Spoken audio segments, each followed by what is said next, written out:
Hello, everybody, and welcome to A Better Way of Life with me, Graham Coath, and Marianne Mills. And in a minute, our very special guest as well. How are you? Are you okay? I think so, yeah. Yeah, Yeah. can't believe it's October though. Can't believe what?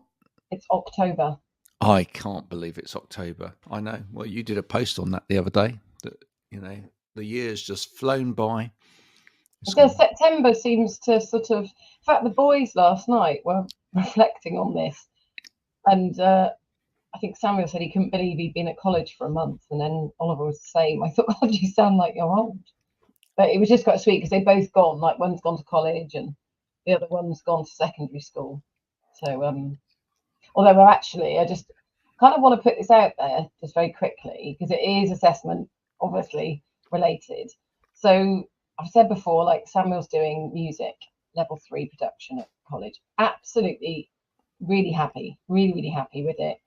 And well, apart from the fact he has to do maths GCSE because he got a grade, actually around it go 3, yeah 3. So he just missed out on the magic 4 that you need. Is it that way around? I think it's that way around, isn't it? Yeah.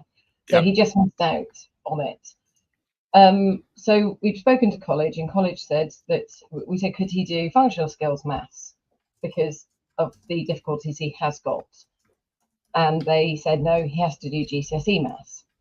So I've spoken to a few people about this, and arguably it should be that reasonable adjustment would be that he can do functional skills maths because it's highly likely he's not going to pass, particularly given that he's had time off since the GCSEs. And interestingly, Tim, his dad, found an article, and it was saying that only 60% got the 4 and above. So 40% didn't pass. I say they didn't fail, but they didn't get the magic pass that they need. 40% didn't get. That was reflective for English and maths. So that then means quite often then that those young people can't go on to do something else. As it stands, Samuel has gone on, but he's now got this damn GCSE hanging over his head. And I'm just like, why? Because let him do a qualification that if he's going to apply for a job, they're going to ask for that or that anyway. It just seems hideous to me that many young people and more didn't get the grade. So and when you look at what's in that GCSE, I'm pretty sure I didn't do that stuff. I'm pretty sure. Well, a couple of things there. A bit of a no, it's fine. With 5 children and 5 kids going through schools at different levels. One thing I can safely say is I understand absolutely nothing of any of the qualifications that they do. Nothing. I mean, especially GCSE maths now is unrecognisable from anything that I did at school, or I've completely forgotten it. I mean, probably the only thing that I would say actually may look the same is English or art, because art is art. Although that might be completely different. None of mine are doing art, but I don't per se have what I do have a bit of an issue with. Going back to my psychology sort of background as well, is about normally distributed. Gosh, see, I didn't really get maths, and then I thought, gosh, and then I had to do it in my degree. But just that some should do very well, some won't do well, and most are going to be somewhat in the middle. But that in the middle bit needs to be. Do you see what I mean? Like, if really a grade C is in the middle, isn't it? But actually, if you look at that, that's quite skewed, really. yeah. Pretty sure I looked at this. So that if only 40%, sorry, 60% are getting what they need, something's going wrong somewhere. And I don't actually think it's because the kids aren't good enough. Particularly if that's only a gate to go to something else. There's a lot of people out there listening to this who will probably tell you that the education system's broken. it's a general feeling, I think, that a lot of people will subscribe to that somewhere along the line it's broken. And it's a really big subject because at the same time, I don't think it's necessarily the fault of teachers. And I think some people blame teachers.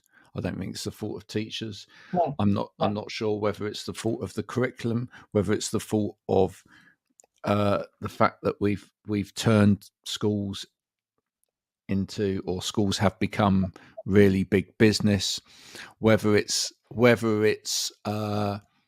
you know, in a race to try and compete with other countries, we continually make our education and what we're doing harder and harder academically on paper. As if that's gonna automatically make people better, but making something harder and harder to achieve, and particularly not putting in the support. That's not putting the support in there. I know that for Oliver, so Oliver, he's just started secondary, and they've actually assessing them all at his school. I don't know if it's a thing everywhere to see, because they're acknowledging how kids were affected by COVID, to see if there's any gaps there that they need, and if they need any extra support, which is great, because you can't just make people be good at something. And also, given the fact that, you know, he is neurodiverse, he has got processing issues, and likely he's got number dyscalculia. If I knew that getting him assessed would mean that he wouldn't have to do it, then we would. But I'm still can't seem to get anybody to answer. But my argument still is, you wouldn't make somebody in a wheelchair who you knew couldn't walk or is going to struggle, you wouldn't force them every day to keep getting up and keep doing it, even you know that they're going to fail. If there's an alternative, which there is.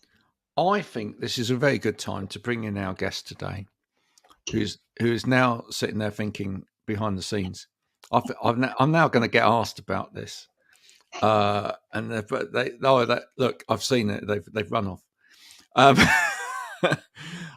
Before we bring Soph Quill on, who is our guest today, just tell me, where did you meet Soph?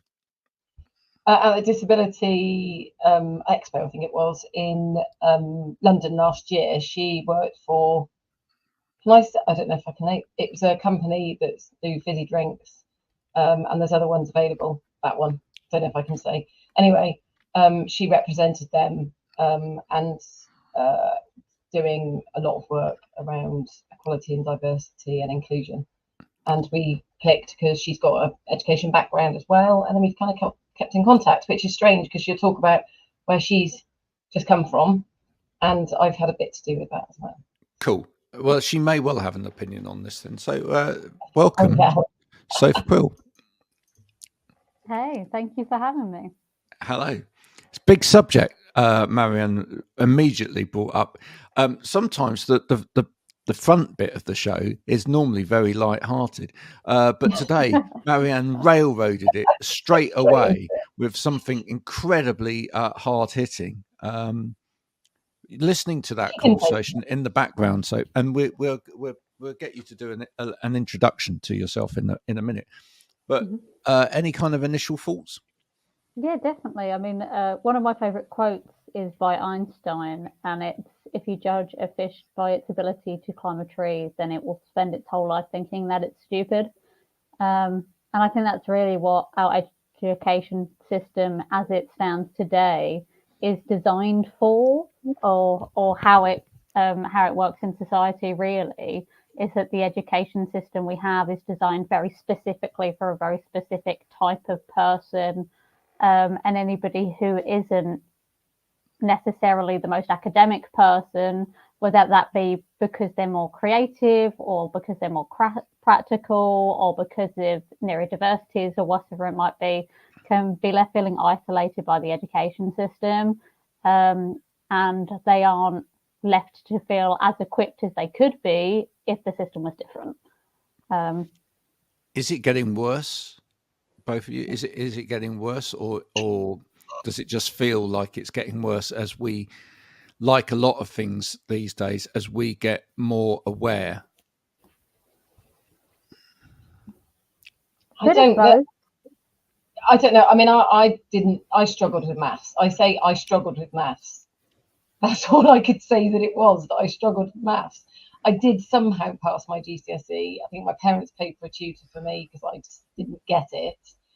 I just feel really sad, and I think you'll probably agree, Soph, that, well, and you, Graham, that in some ways we've moved so far forwards. In some ways, and Graham, you and I talked about this when I had one of my many rants about qualifications, about how I have been called an qualification snob, and no, I think qualifications are good because they show a standard. But I think what needs looking at, and that's the point I made to you yesterday, Graham, is that maybe how those qualifications are delivered, and how, like now, I said you can become a teacher now. You don't have to go down that traditional route. You can work your way up, and you don't have to have a degree. Because actually, when I was teaching in secondary school, I was asked to teach subjects that weren't my degree subjects anyway. So there are thankfully other ways. So it does feel in many respects we've moved forwards. But like with me, I'm chasing around trying to find an answer of which I don't actually know where the answer is. And I spent so many years chasing my tail, trying to get answers with Sam's education. And people would say, but you haven't tried enough. You should have done this. And I said, but if I don't know what I should know, then I don't know what fight I'm fighting, particularly when I found out lots of people had lied or didn't know, or I was misinformed. And then we were told, we're sorry about that. I said, well, it's not me you're sorry to, it's him and millions of other kids. And I'll get down off my I think it's very, I think it's very difficult. And I think on the sort of training stroke qualification side of things, I think that the problem that's arisen is that what you've ended up with is you've got a whole generation that were probably failed coming out of an education system, who have, and some of those survived by being or finding a way to be very entrepreneurial, very divisive, very clever at creating their own niche, right? And within that, then there's a whole lot of people that have done quite well delivering coaching, training, etc., and they don't want to put a rubber stamp on anything that looks like education because it failed them back in the day, and they believe that actually because they've had the experience and because they did all right out of it all, that nobody really needs a formal education, that actually all you need to do is prove that you're good at doing something, and that's okay. But the problem is that you then you then have a generation leaving themselves open, and the next generation believing in that and then leaving themselves open, and at some point it's all going to collapse in on itself, which we've seen a little bit in the last couple of weeks within the beauty industry, whereby somebody dies and then suddenly everybody looks at, what qualifications have been or what people have been doing and goes, well, hang on a minute. There's a massive gulf between what one person's doing and what another person's doing over here. And actually, wouldn't it have been really useful if there had been a standard? But the problem is that, a lot of people had probably gone into that because they struggled with formal education. So standards, you're right. Standards are great. But as you say, it's to do with how those standards were delivered, and it pushes people away, and it pushes people into doing the complete opposite of that, rather than going, okay, is there a way we can come back towards that, but where I'm included in that? Some of that, though, is people wanting cheap qualifications as well. And at the end of the day, if you pay less, you're going to get less. So when people are buying online courses, you're not going to get the support. Whereas if you pay for somebody that's independent like me, then I can cater for that. I can cater for that. Do you see what I mean? I think it serves the masters of business that there are cheaper qualifications from people who aren't qualified to deliver those qualifications, because it saves money until it becomes a problem, and then it all gets looked at again, you know. And that this is part of almost the circle of life when it comes to business. And I think evaluation is such a big part of that as well. Like, how are you evaluating what you're doing? You know, I've done courses before where it's just sort of here are 10 pages of things to read. Once you finish reading the 10 pages, you'll get a test on whatever you've just read. And depending on what it is, sometimes you can guess what it is. Other times you're sort of hoping for the best, because let's be honest, how many of us can read 10 pages of text about the subject and then suddenly be experts and pass this test? Where if you have a training course that's delivered in a better way, a more engaging way, you're definitely going to be able to pass any evaluation at the end. But also it's, how is this being evaluated? So back to what we're saying about the education system, obviously a lot of things are very exam heavy. Now, is it doing an examining something, showing that I'm have the best understanding of that thing I can possibly have? No, absolutely not. It shows you that I can recite information. I could recite to you now under pressure. Yes, exactly. Like, I could recite for you now the photo equation for photosynthesis because I still remember that from school. But is me being able to recite that information actually useful? Not particularly. It would probably be better if I could show you that I can practically engage with science and have a hypothesis and then investigate it and do things in a much more practical way than in this sort of exam method. Well, it's interesting because I had somebody has just handed some work in to me, and they've used AI, which is, I don't have a problem with that per se. And again, I've spoken to Graham about this, and I've had to go back to this person and say, you're going to have to, because they've, unfortunately for them, they've pasted it so it's got the block around it. So the evidence is there that they have, but I don't know to what extent, and I can't. I've got more integrity than to. So, but my argument would be, as you're saying, is that if ever I'm unsure, I always say to people, "Can you apply that?"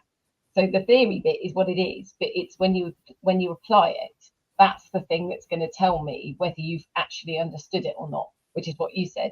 Anybody can regurgitate something if they've got a good memory, or not regurgitate it. But even if they're doing coursework, you can get that from somewhere, and that's fine. That's, in some ways, some people learn when they're doing it. But I always say to them, I need you to relate it to what your job is. Then I will know that you understand it.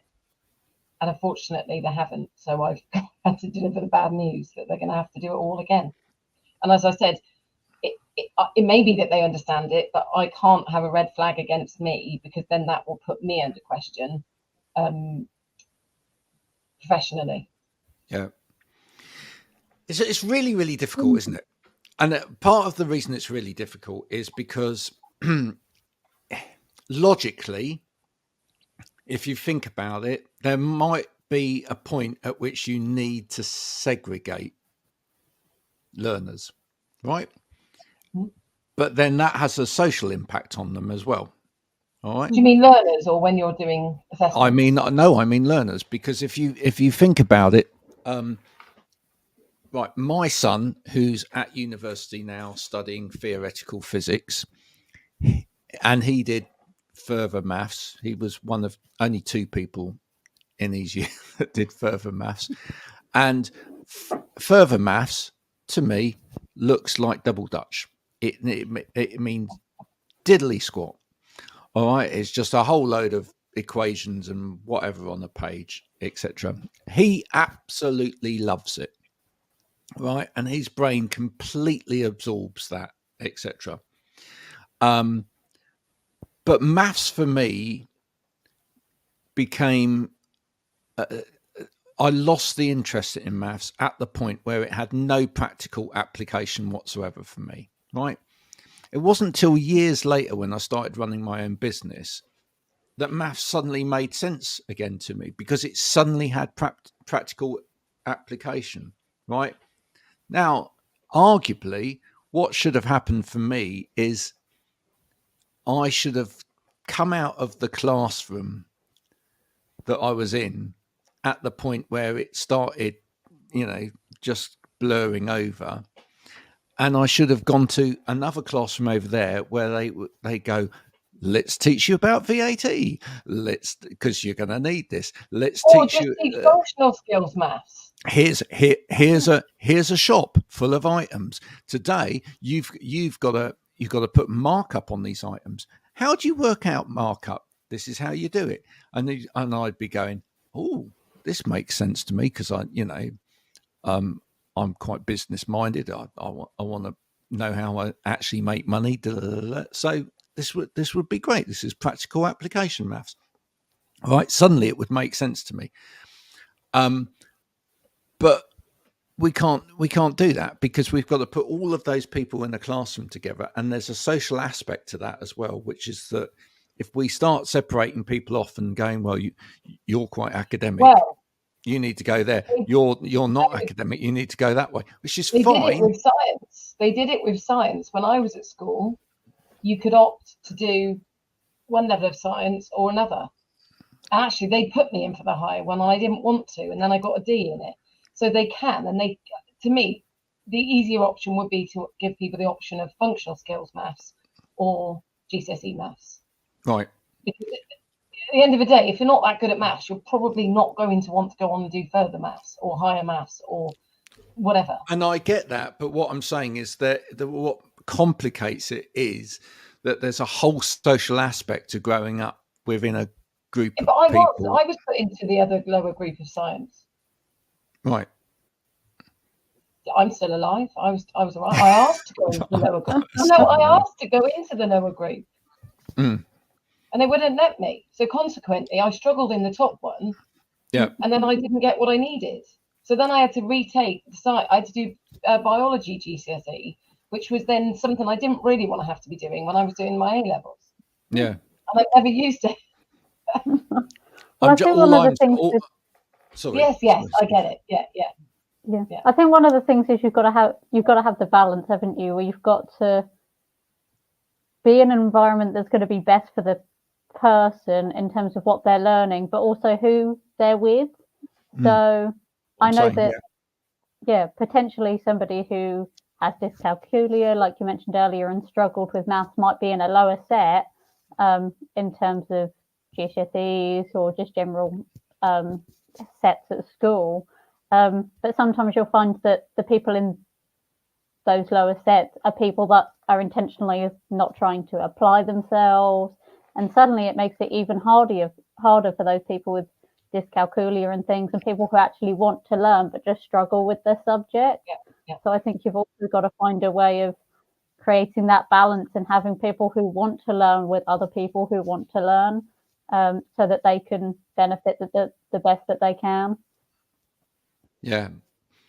We should introduce you, really. Sorry. Now we're introduced. Soph. Very long glass. Is your glass really long? It looks really long. It looks really long the way you drink. It does compared. Yeah. It's cool. It's perspective. It's perspective. Yeah. Yeah. So Soph, do tell us a little bit about your journey and who you are. Yeah. Hi. I'm Soph Quill, and I'm a specialist in equality, diversity, and inclusion. I started the journey 4 or 5 years ago when I worked for a corporate. I started just by sharing stories about myself in terms of my mental health journey and being LGBT+. And that definitely sort of grew. So I was working on projects locally, nationally, and internationally as well. Since then, I've moved on to a different organisation in the public sector, where I've headed up all of their equality support groups, run events, and done some work in generally elevating the organisation.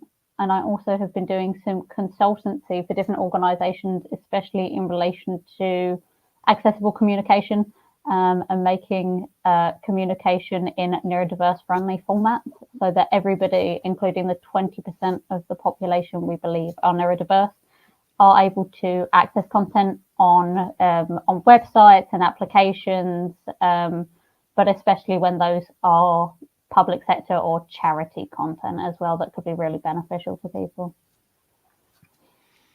It's an area that I've spent probably the last 30 years in and around, Soph, in terms of the work that I've been doing. I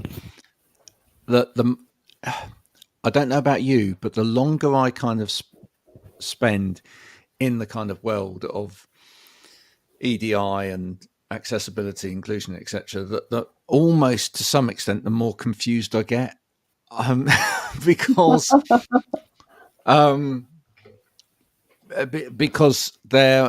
sometimes I think for a lot of people it can seem that there are so many voices and they're all kind of pulling in a world that's meant, or in a sector that's meant to be about inclusion. Sometimes it can seem that there's a lot of voices wanting to be heard louder than the other voice, because there's a passion and an anger there that we're still fighting this and nobody's listening yet.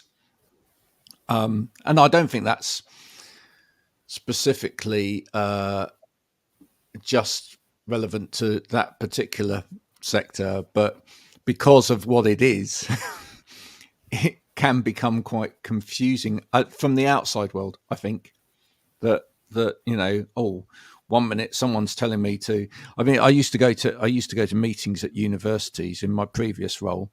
I used to go around universities and go to all of the talks on inclusion, etc. And you'd have groups of heads of universities and heads of pedagogy and whatever arguing with each other. No, we think it should be this tint of yellow with this color text on every presentation. And then it's like, well, you can include graphics. No, you can't include graphics. It's like, people I've just going, been doing a PowerPoint just earlier and going through the same thing.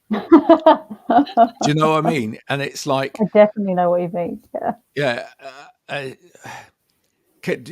you had experience of that?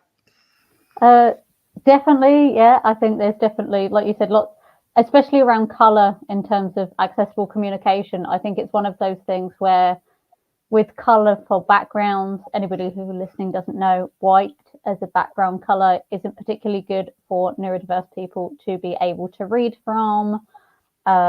Red especially is another colour which has been scientifically proven to impact the brain of neurodiverse individuals, specifically those with autism, in a negative way. So that's another good colour to avoid. But in terms of what the right colours are, some people are saying blue, some people are saying green, some people say pale tones, some say creams, greys, blacks. And I think that's one of those things where you have to know you're never going to please everybody, because one person's neurodiversity isn't another person's neurodiversity. So while there's a blanket avoid white and avoid red, you're never going to get a this is perfect, use this.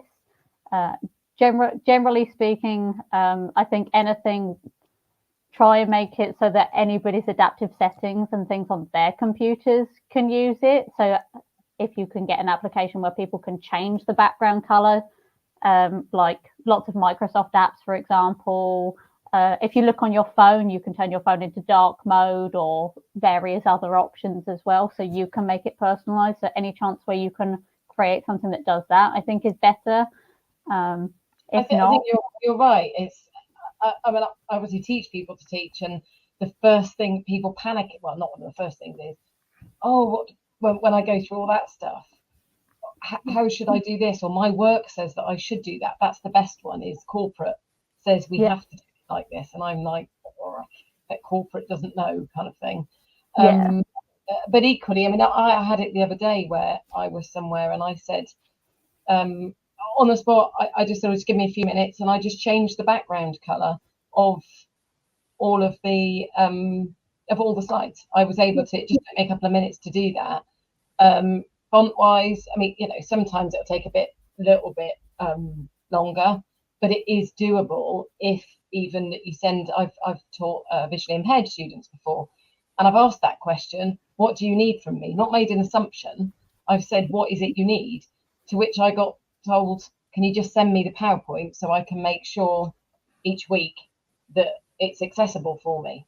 Easy, job done. But then some people say, you shouldn't use videos, and you shouldn't do this, and you shouldn't do that. And I said, well, actually, no, because it's not if you ask somebody, so if I ask this particular student, okay, you can't see it. I mean, this was quite a long time ago that I was teaching. You can't see it, therefore, would you like me not to play it so that it's inclusive? To which they'd say, no, of course I don't, because actually that's meaning that everybody else is missing out on that. And we found a way. We're talking sort of 11 years ago, so it wasn't like it is now. Things have come on massively. But it's like you said, I think it's always about remembering. And I always start my sessions off with saying, look, I never intend to offend anybody. I can't claim to know everything about everything. But if you make me aware, then I will do my best to accommodate. And I think most people are pretty fair around that they, if you put it out there like that and they know, then obviously there's some things you don't do, there's some obvious things. But in terms of subjects that you look at, things you discuss, you never know what might, I'm going to use that word, I don't like it, but you might trigger people. And I say trigger because it could be. But you don't know. If somebody then came to me and then said, actually, I'm going through this at the moment or whatever, then I wouldn't purposely then talk about it, and you'd be sensitive to it. But I think with discussion, I think most of this, and you probably see that, is it's about discussion. It's about having discussions, not let's not do this and like this. And this is what I think, Graham, that's what you were kind of alluding to. That's what it often feels like, that particularly around the neurodiversity stuff, there seems to be quite a lot of shouty opinions out there, and sometimes I feel a bit cringe saying that I have got ADHD, because people go, I bet you expect this and that and the other, and I say, not really. I just kind of think that everybody should be respectful of everybody, irrespective of like any disability. Really, that's all I think. I also think, and I'd love Sophie's opinion on this as well. I also think that just a lot of people just don't believe the narrative sometimes, right? I mean, one of the narratives that the sort of inclusion sector will talk a lot about is that if you design for people that are excluded, that it actually benefits everybody. But I don't believe that most people believe that, because I think that, there's I've heard so many conversations where someone's gone, so you've now designed this piece of software so that it's as accessible as possible with, high contrast and whatever. It looks like a dog's dinner, right? And there will be a lot of people that go, but I really liked the high detail design with the kind of blurry edges and whatever that you're telling me is inaccessible to people that with a visual impairment or, whatever else. And I quite liked it when it had subtle sound, which, was fine for people with, fantastic hearing, but for people that had hearing loss, it was dreadful, So I just think that there's a lot of, I think if you cut to the chase on it, I think a lot of people don't believe a lot of the narrative because they actually see the world from their perspective, not from other people's perspective. And they don't want to see the world from other people's perspective because they actually like the way they see the world, and they're happy that they have got whatever, that they see it in that way, and sod everybody else, actually. And because people are generally quite selfish. And I think actually that's one of the conversations we need to have a bit more often, which is that actually people are quite egotistical and they love the world in the way that they want the world. And this isn't as simple as saying we need to do it this particular way, because they haven't bought into that. What do you think on that? I definitely think it's the difference between equity and equality as well. So Yeah. equality is obviously everybody being treated the same. And so, you know, for example, if you introduce menopause leave at an organisation, you will often get cisgender men responding and being like, "Oh, is there a male menopause? Can we get leave now? Because people going through menopause have 16 days off. I want 16 days off," and it's like it doesn't work like that. It doesn't work like that, because the You don't need- reason that people going through menopause are getting 16 extra days off isn't so that they can go on holiday. It's because they need they need the extra days. Otherwise, they wouldn't get it. So that's equity, because if somebody needs something, they should get it. Where not this idea of equality, where it's like everybody should have an extra 16 days off. That's not it. That's And I think interesting. yeah, That's interesting, because we talk about the access to work.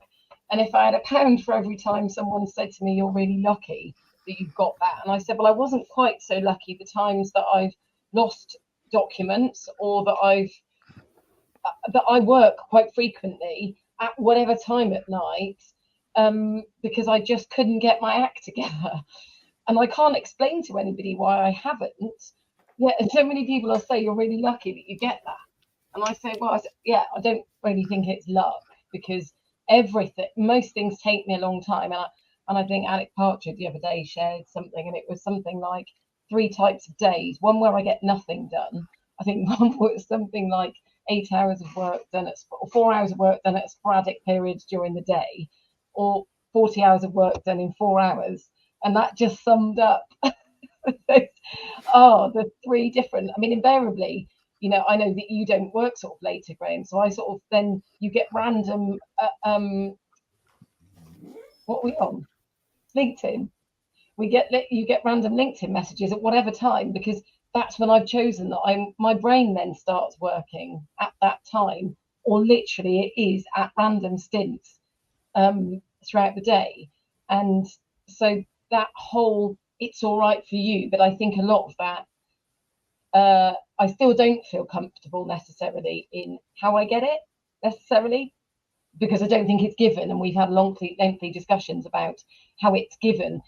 The support you're given is given in a way that it would be for people with other disabilities. So the whole way that is awarded, I think, should be, because you know, you're told you should have somebody sat next to you when you're doing things, you know. And I saw a VA yesterday saying about hire a VA to be able to sort out all of your digital mess on your computer. Hey, I can't even get someone else to sort my mess out, because they can't, because it's my stuff. So really what I need is somebody to sort out other stuff for me, so that I can do that. Because when I'm doing that with someone sat next to me, I'm not doing the 50 million other things that are piling up. And that's where it's not fully understood. Because even when I was awarded the help I was awarded, I sat on it for 3 months and said, I don't really even know what to do, because of how I was actually awarded it. And so in the end, you know, it was great, because I did, find Graham. And since then, I've thought long and hard about all this. And the interesting thing I find is that when I say to people things I find difficult, they go, "Oh, everybody's a bit this." We don't think we say that so much now, but a lot of people will say loads of people struggle with that. And I said, well, if loads of people struggle with it, why isn't the world quite a lot more understanding about, like, you know, I joked when I ran out of battery on my car the other day, and the guy came out to help me, and we laughed about various things. And it turned out, when he was saying that he teaches for their academy, and when we got chatting, he then said to me, "Oh, I've got ADHD." And I said, "I knew you did. I absolutely knew he did," because he was saying he gets given the difficult ones. And I said, that's why people that are neurodiverse, I think, make such good teachers and leaders, not managers, leaders, because they do things in a way that they won't always know how to fix it, but they'll know how to potentially approach and not assume. So, well, because I think it is a lifetime of struggling. I think I don't know from what I see, the best teachers are the ones who have struggled. No, I certainly agree with that. I think, yeah, like you said, the best teachers and the best trainers are people who know how to adapt things. Because I think if you haven't gone through that yourself, you can very easily pitch your training or whatever you're educating people on at people who you assume are going to get it quite easily. Where if you've struggled, you can then sort of pitch it to people who might not understand and get it otherwise. Yeah, and it's just got a much more, the feedback I get from people, I'm pretty sure I'm not the most perfect trainer. You know, I teach people how to teach, but the biggest thing I say to people is just be you and be open and be approachable, because if you're not those things, you're never going to appeal to people, because you can have all the equipment, you can have everything, but if you don't have that being approachable and being open to communication, I think it's all going to fall. And as you said, Soph, I think that's where some people will say, I present, and I'm like, that's what you're doing. You're actually presenting. You're not educating people, you're presenting to them. That point that Marianne raised, Sophie, is that a major issue, that these days people are quite liberal-minded to some extent, or play being liberal-minded to some extent, and therefore I think that's part of the reason why you get this kind of, oh, I'm a bit like that. It's almost like them trying to be empathetic, but no, actually, I think they're trying to bring people down. I don't know that they are. No, I think it's kind of like, okay, well, you think you struggle, but actually I've got that. So your struggle, do you see what I mean? So like you think it's like playing cards with people. Yeah, but I mean, I said to this guy that came to rescue me, and I said, we laughed about it, and I said, it's like rules for board games. Who wants to be given an essay that's writing that's this small? Bullet points it. Every person I've spoken to has said, yes, they would prefer bullet points. Everybody. So why do we not have rules in games that are of a text of a size people can read and that are not bullet pointed? I don't want an essay to read when I'm playing a game. Yeah, I'm sure. Yeah, that's definitely true of everyone. But I think it's back to what we were saying earlier. It's one of those things. I have a friend that once said, "No person is disabled. The world itself is disabling."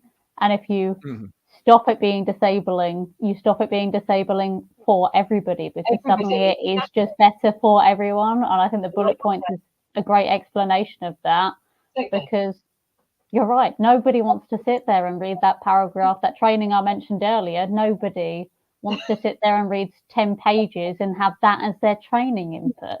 Nobody wants that. And by fixing those things from a neurodiverse or disability or any of the protected characteristics really perspective, then you are going to just make it better from everyone. But I think it's also, depending on what it is, showing people sometimes that those things are better for everyone. I think sometimes people will be like, oh, but it's been like this for 10 years. Why do I have to change it now? And they think of it as change as a negative thing, and it's such a faff to change it. And if we've always done this, why can't we continue to do it? And it's, well, everything in the world is changing all the time. I mean, I guarantee you have a smartphone right now.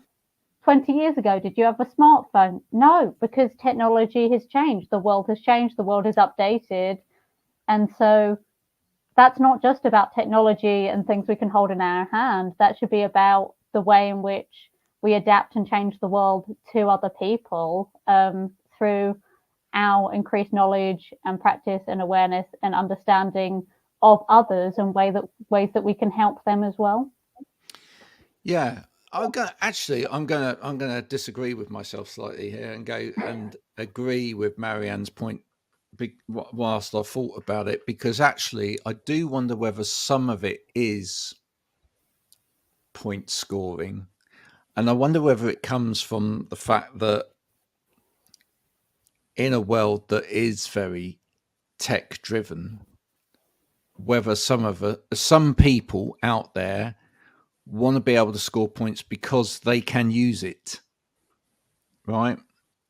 They understand it and they can use it, whereas other people can't. I'll give a really good example of this just from a conversation that I had yesterday. And I would have had no idea about this at all. But my dad said that he didn't go to a certain supermarket. He came over because it was my birthday, and he gave me a card. And then he said, I've got to go to the shop now and buy some paper. And I said, well, I got this paper from said place, right? Why don't you go there? Because that will be easier than going to the other place that he was going to go to, because there's no parking at the other place and you're going to have to park and then you're going to have to walk, and it was raining and all of that sort of thing. Whereas the other one, you could park straight outside. In fact, there's even parking. I charged my car there as well.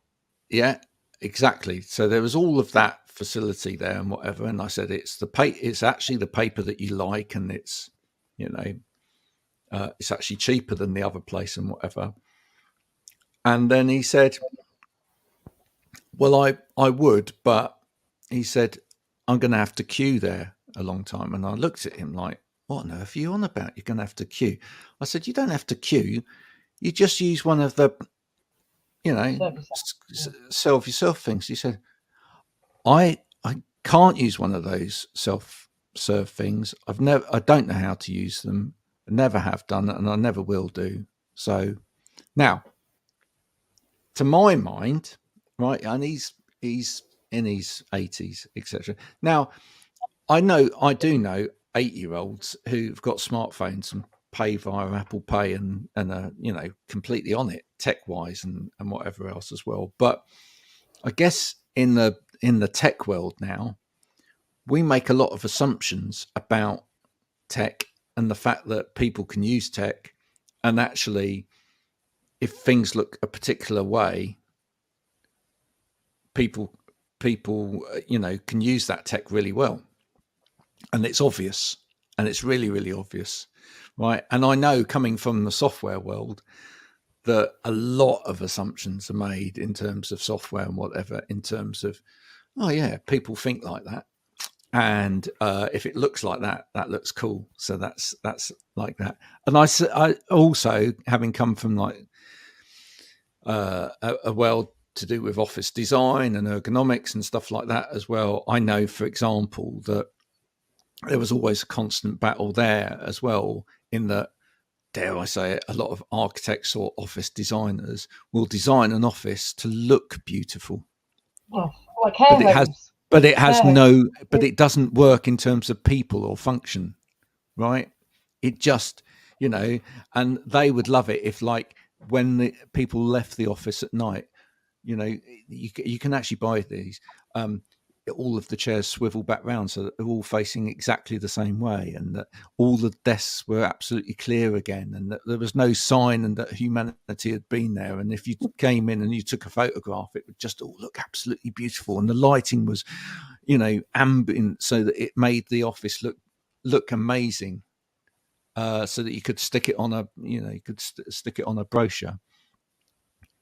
But people are, and this is one of the reasons why I would love the word messy to come in rather than disabled, because ultimately I just think people are messy, right? Yeah, but just earlier on, somebody shared on LinkedIn, it was that they were bringing in a question that they would just put in as a management question. So they had all the usual questions, and then they had a picture of a dishwasher, and it was saying about how people load them. And at the end it said, it would be great to add this in because you get an insight into people and it would make them laugh. And I said, I hate to be a Debbie Downer or a Karen or whatever you want to call it, that actually I know that I can be extremely chaotic and I can shove things down and I'm in a hurry, but actually real me needs everything very tidy. And I said, so when you ask that question, you're probably not going to get the true answer from me, because the fact of the matter is the same as when they ask that question, have you got a disability? ADHD, do I tick the box or don't I? Because the answer for me is it depends on how it's going to land to the other person. Are you going to judge me unfairly, or are you going to think, I like you because you've got a different way of thinking? So the whole dishwasher thing, it was a great question to ask. I said, but you're not likely that I'm going to, because the way it was worded, it was kind of like about neatness and stuff. And I said, but you'd be judging me on just one aspect of, because we're back again to tidy is better than messy, early is better than late, this is better than that, when actually, why can't we all just accept that we've all got, different ways of doing things? And I know that, Graham, you prefer to be really, really early for things, whereas for me, I get anxious if I've got to wait. But I also know that if I went somewhere with you, I'd say let's get there early, because actually my waiting bit is going to be solved by the fact I'm with you and I can talk to you. That's compromise, and that's being respectful to each other. Yeah. I just think if we did a bit more of that. Well, also, I don't actually like being early. What I like to do is be exactly on time. But what I prefer to do is get near so that I know that I will be there on time. That's the key to it. Soph, is it actually about, and this is one of my key things that I talk about all the time, but is it actually about not making assumptions? I think there's definitely an element. So I don't know if you know about workplace adjustment passports, but essentially there's a document that an employer can use to agree reasonable adjustments for an employee in relation to neurodiversity, disability, or any other kind of adaptations a person might need. Over and over again, that person doesn't have to be like, I need this, I need this. But I think that's an absolutely great tool. But I think when designing things like that, you have to work on a case-by-case basis rather than saying, oh, this person has ADHD, so this is what we're going to give them, because suddenly that doesn't work, and you're using an assumption. This person has ADHD, so the only thing we need to give them is, fidget toys and let them walk around in meetings, where actually they might need completely other things. And the ADHD person next to them might need something else, who might need something different to the person next to them. But actually, sorry, I was just going to say very, very quickly, and I'd like to mention Roger Broadbent there, who you may know, Soph, but because I think very importantly on the passport side of things, having conducted workplace assessments in a number of organisations who use a passport system, I will say that I really love the work that he's trying to do with passports, which is that he's creating a passport system which is anonymous as well, or is controlled, so that actually you choose where that information is shared rather than it being part of the organisation's process, because it might not be that you want everybody and anybody to know that information. You might just be, and it depends on this feeds into, like you said, what one person needs another doesn't. People have said to me before, oh, so does this mean this and that? And I said, no, sometimes I don't have the symptoms very much because I manage them for all host of things. But I think that, like we were saying about the adjustments, the awareness training is just a one step, and I think it's great. I think the awareness bit is great because that's the why behind it, that's the biology behind it, that's the physiology, that bit behind it. And I think if people get that bit, then they'll start understanding the rest of it. And that's where, that whole idea that I'd had based on a manager saying to me, I've learned so much from you just being open about you, therefore it would be great if I could work with you to try and meet the needs of my employees. So rather than seeing the employee as the problem, it's actually saying, can we all work together? So I be the one that's sort of in between, saying, well, okay. And just this morning I spoke to somebody and they said, but I don't know what I want. And I said, that's fine, don't worry. What happens is I will speak with your manager about what they potentially need from you and what they foresee as the problem. I can then work with you to say, okay, well, or want or whatever, what are you struggling with that? And we can actually come to some agreement. And actually, that's where the training happens with the manager. That's where the training happens, because actually over time they start to learn about the person more, and therefore don't need me. They eventually wouldn't need me so much, because actually they've learned to ask. But even asking the person that's neurodiverse, even if you said to them, what do you need, they're probably going to go, I don't actually know. But by having that, and I do much prefer the idea of the employee being supported and the manager being supported, or the workplace, rather than the employee being seen as the problem and we're going to do all these things to change. How about actually everybody can learn from that? It's a very different narrative, I think, and that's where the what's it called, access to work really needs to change. It needs to change so that it's not like, we're going to give you a support worker and this is going to happen. What do you need? I don't know what I need, because I don't actually know what I need a lot of the time. Well, a friend of mine. Oh, sorry. No, go on. A friend of mine actually spoke to me, I think literally 2 days ago, and she said that she's neurodiverse, and her employee sort of was like, "Oh, we think we're failing you in terms of neurodiversity. What do you need?" And like you said, she went, "I don't know what I need," but she also didn't know what the options were because of it. Because even if you ask for X, Y, and Z, doesn't mean you're going to get it, but you don't even know what realm of things to look at. So you definitely need something to sort of be like, here are some suggestions, and there are definitely some opening the channels. Yeah, 100%. And I think there's definitely some great technologies out there now that can do something called brain mapping, where they look at somebody on a case-by-case basis and be like, okay, you are really good at analytics and problem solving. One of the things you're less good at is, I don't know, interpretation of like words as opposed to numerical data and things like that. And so because it does it on a case-by-case basis, you can be like, well, this employee is great at this, they're less good at this. But then it can help you within your team, because within a particular team in an organization, for example, you could be like, this person is great at this and bad at this. So if we're hiring into the team, we need somebody who's more like the reverse. And you're just looking at these things now as a personality trait and aspects of an individual. And like you said, it's not they're a problem. It's this person's great at this. They're less good at this. So we're going to bring in someone who's the opposite, and continue to grow like that and build around it as a personality trait. Absolutely spot on. We've run out of time, but that was always going to happen. So thank you so much for joining us today. We could have carried that on for forever and a day. Can I say as well, Soph's open to work at the moment? I am indeed, yeah. So look up Soph Quill on LinkedIn, and let me know of any opportunities.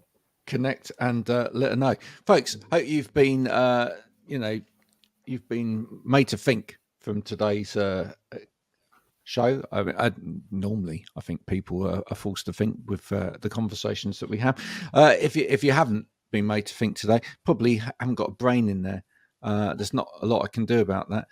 Until next time, thanks for watching, and we'll be back again next week with more of the same. Till then, bye for now. Thank you.